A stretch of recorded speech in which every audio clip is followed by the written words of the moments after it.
बिस्मिल्लाहिर्रहमानिर्रहीम।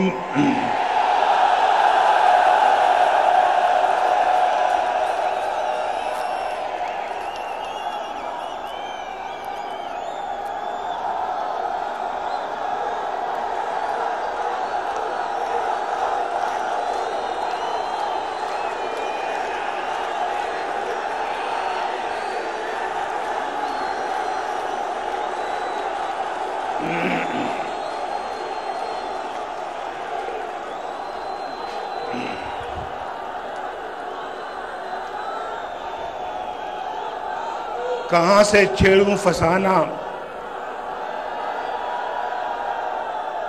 कहां से छेड़ूं फसाना, कहां तमाम करूं।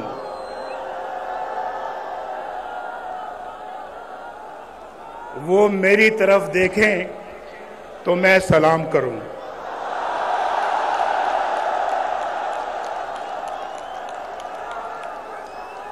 आज कई सालों के बाद आपसे मुलाकात हो रही है। बहुत सालों के बाद आज मुलाकात हो रही है।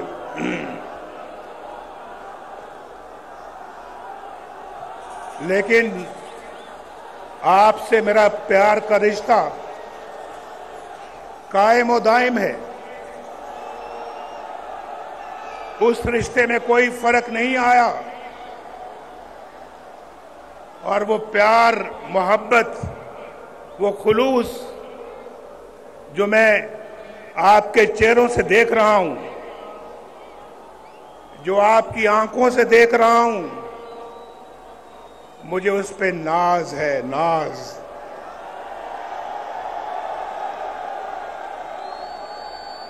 ये मेरा और आपका रिश्ता कई दहाइयों से चल रहा है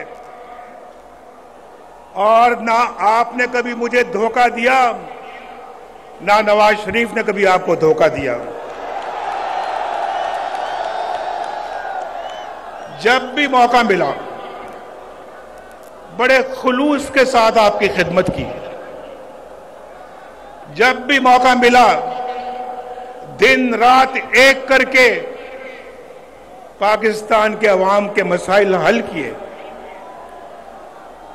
और जब भी मौका मिला किसी कुर्बानी से दरेक नहीं किया।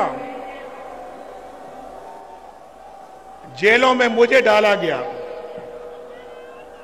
मुल्क बदर मुझे किया, जाली केसेस मेरे खिलाफ बनाए गए, शहबाज शरीफ के खिलाफ बनाए गए, मरियम के खिलाफ बनाए गए। ये पूरी लाइन है, ये पूरी लाइन है, सब लोगों के खिलाफ बनाए गए। लेकिन मुस्लिम लीग का झंडा किसी ने अपने हाथ से नहीं छोड़ा।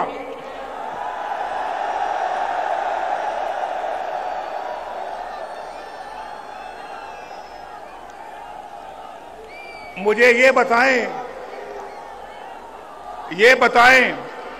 कि कौन है जो हर चंद सालों बाद नवाज शरीफ को उसके प्यारों से, उसकी कौम से जुदा कर देता है? कौन है भाई? हम तो पाकिस्तान की तामीर करने वालों में हैं। हमने तो पाकिस्तान के लिए एटम बम बनाया अल्लाह के फजलो करम से। हमने एटमी ताकत से महरूम नहीं किया। हमने तो पाकिस्तान को एटमी ताकत बनाया अपने रब के फजलो करम से। और हमने लोड शेडिंग खत्म की, लोड शेडिंग शुरू नहीं की। लोड शेडिंग 2013 में अरूज पर थी। आपके घरों में बिजली नहीं आती थी। 18 घंटे लोड शेडिंग होती थी। याद है या नहीं याद है? किसने खत्म किया लोड शेडिंग को? एक अजाब था, अजाब, और हमने उसको खत्म किया। बिजली मैंने तो महंगी नहीं की, बिजली नवाज शरीफ ने महंगी नहीं की, नवाज शरीफ ने सस्ती की। नवाज शरीफ ने बिजली बनाई अल्लाह के फजलो करम से और उसको सस्ते दामों अवाम तक पहुंचाया। ये है वो, मैं बिल साथ लेके आया हूं।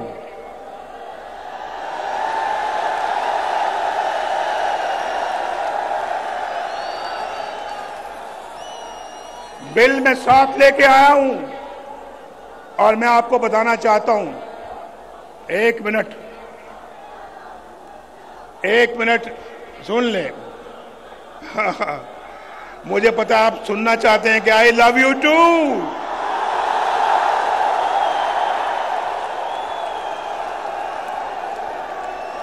आप भी मुझसे मोहब्बत करते हैं, मैं भी इतनी मोहब्बत करता हूं आपसे। और आज यकीन करें, आज आपकी इस मोहब्बत को देखकर मैं अपने सारे दुख दर्द भूल गया हूं। मैं याद भी नहीं करना चाहता, मैं याद भी नहीं करना चाहता,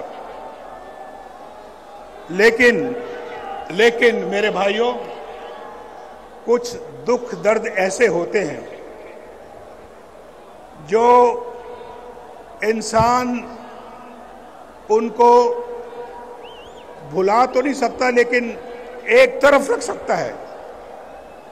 कुछ दुख दर्द ऐसे होते हैं जो इंसान उनको फरामोश कर सकता है कुछ देर के लिए, लेकिन कुछ दुख दर्द ऐसे होते हैं, कुछ जख्म ऐसे होते हैं जो कभी नहीं भरते, कभी नहीं भरते।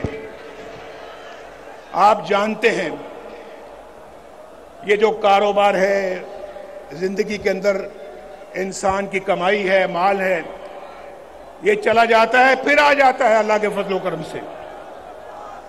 लेकिन जो लोग, जो अपने प्यारे इस आप से जुदा हो जाते हैं, वो आपको कभी दोबारा नहीं मिलते, वापस नहीं आते। आज मैं सोच रहा था कि मैं जब भी कभी बाहर से आता था, मेरी वालिदा, मेरी बीवी कुलसूम घर पहुंचता था तो दरवाजे पे खड़ी होती थी मेरा इस्तकबाल करने के लिए। आज मैं जाऊंगा तो वो दोनों नहीं है, वो मेरी सियासत की नजर हो गए। सियासत में मैंने खो दिया उनको, वो मुझे दोबारा नहीं मिलेंगे। ये बहुत बड़ा जख्म है जो कभी भरेगा नहीं। मेरे वालिद फौत हुए, मैं कब्र में ना उतार सका। मेरी वालिदा फौत हुई, मैं कब्र में ना उतार सका। मेरी बीवी कुलसूम फौत होती है तो मुझे कहां इत्तला मिलती है? कैद खाने में, जेल में इत्तला मिलती है।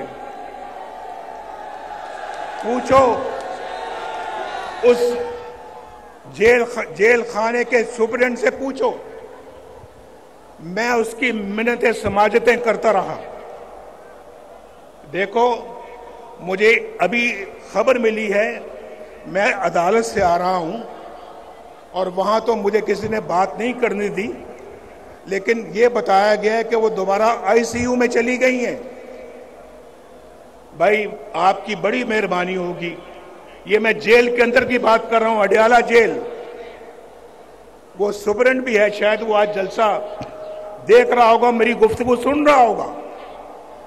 मैंने उसको कहा, मैंने कहा मेरी बात करा दो, लंदन में मेरी बात करा दो, मेरे बेटे से बात करा दो, मेरे छोटे बेटे से बात करा दो। मैं पूछना चाहता हूं कि किस हाल में है। मेरी बात उसने नहीं कराई। मैंने कहा देखो, तुम्हारे मेज के ऊपर 2-2 फोन पड़े हैं, ये 2 मोबाइल पड़े हैं, ये 2 लैंडलाइन पड़ी हैं। यार तुम एक छोटी सी कॉल मिला के मेरी बात करा सकते हो, करा दो। कहने लगा हमें इजाजत नहीं है। मैंने कहा तुम्हें इसके लिए किससे इजाजत लेने की जरूरत है, तुम्हें किससे इजाजत दरकार है? उसने कहा नहीं जी हम नहीं करा सकते। मैं उसके कमरे से उठ के अपनी कैद खाने में चला गया दोबारा, वहां सेल में। इतना सा सेल था, इतना सा सेल, चारपाई मुश्किल से वहां पे पूरी आती थी, चारपाई मुश्किल से वहां पे आती थी, और एक छोटी सी कुर्सी थी जहां कभी मैं उठ के बैठ जाता था। वहां चला गया, सोचता रहा कि यार ये बात कराना भी इतना मुश्किल काम था उसके लिए। 2.5 घंटों के बाद उसका नंबर 2 बंदा जो है वो मेरे पास आता है और आके कहता है कि एक बहुत बुरी खबर है आपके लिए, आपकी बीवी कुलसूम अल्लाह को प्यारी हो गई। बात नहीं कराई, 2.5 घंटे के बाद आके मुझे खबर देता है कि आपकी बीवी अल्लाह को प्यारी हो गई है और हम अब जा रहे हैं मरियम की तरफ और उसको इतला करने के लिए। मैंने कहा हरगिज मत जाना उसके पास, उसको या तो मेरे पास लाओ यहां पे या मैं जाऊंगा, बैठी है पूछ लें।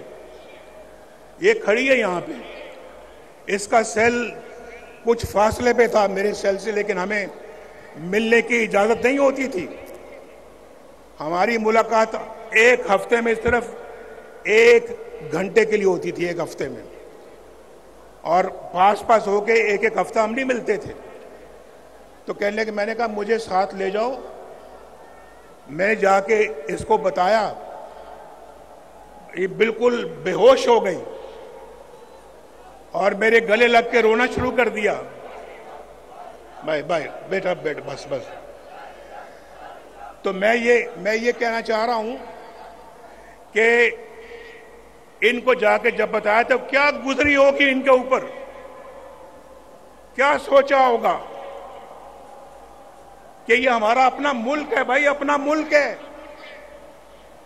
मैं भी इसी वतन की मिट्टी से पैदा हुआ हूं, मैं भी एक सच्चा पाकिस्तानी हूं, पाकिस्तान की मोहब्बत मेरे सीने में है।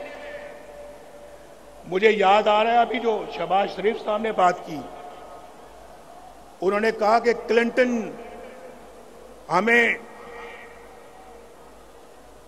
बहुत जोरदार तरीके से कह रहा था कि आपने आईटीबी धमाके नहीं करने,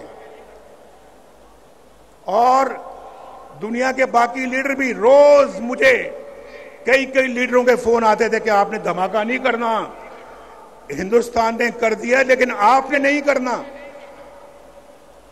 और फिर कहने लगे हम पाकिस्तान को $5 अरब देंगे। आपको मालूम है कि आज इमरान खान की, मैं नाम नहीं लेना चाहता, मैं नाम नहीं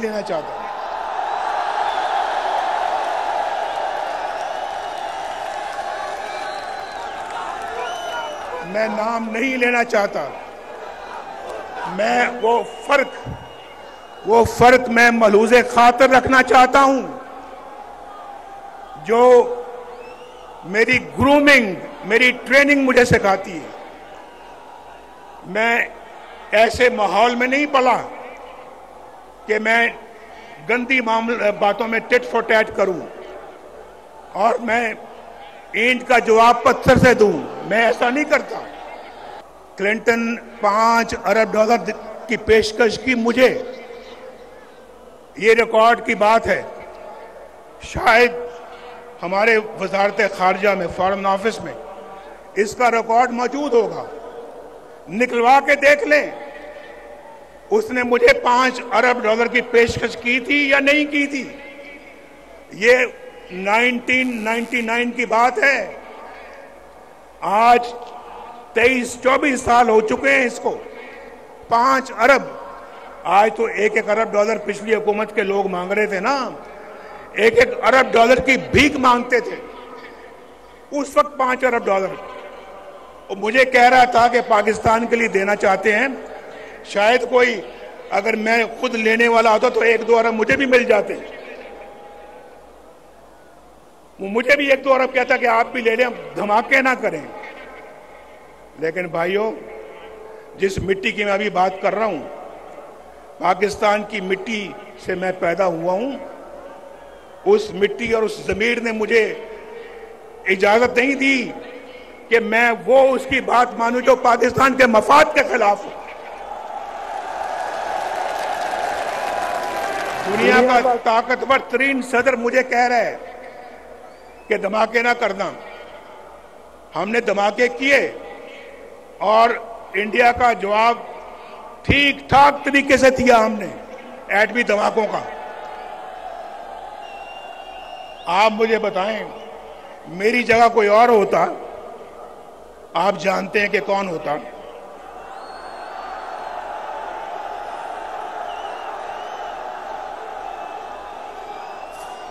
वो अमेरिका के सदर के आगे बोल सकता था, बोल सकता था। तो क्या इसी बात की पर हमें सजा मिलती है? इसी बात के लिए हमारी हुकूमतें तोड़ दी जाती हैं, हमारे खिलाफ फैसले सुनाए जाते हैं। मेरे जमाने में रोटी 4 रुपए की थी, आज कितने रुपए की है